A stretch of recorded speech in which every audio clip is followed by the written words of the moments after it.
কাঁঠাল দানাগুলো প্রেসার কুকারে দিয়ে সেদ্ধ করে নেব। মুগের ডালটা খালি কড়াতে একটু ভেজে নিচ্ছি। এবার ঘন্টাখানেক ডালটাকে একটু ভিজিয়ে রাখবো। ভালো করে ধুয়ে 1 ঘন্টা মতো ভিজিয়ে রাখবো। কাঁঠালের দানা সেদ্ধ করে নিয়েছি, এবার এগুলোকে ছাড়িয়ে নেব।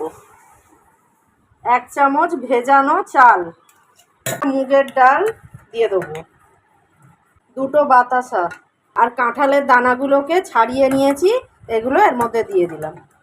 এগুলোকে আধবাটা করে নেব। আধবাটা করে নিয়েছি, এবার এই পাত্রের মধ্যে নিয়ে নিচ্ছি।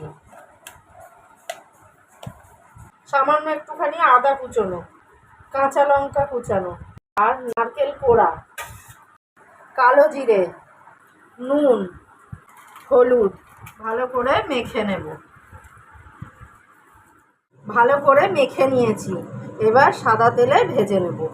পকোড়া আকারে ভেজে নিচ্ছি। পকোড়াগুলো উল্টে পাল্টে লাল লাল করে ভেজে নেব। লাল লাল করে ভাজা হয়ে গেছে, এবার এগুলো আমি তুলে নেব। তৈরি করে নিলাম কাঁঠাল দানার পকোড়া। নতুন বন্ধুদের সাবস্ক্রাইব করার জন্য অনুরোধ রইল।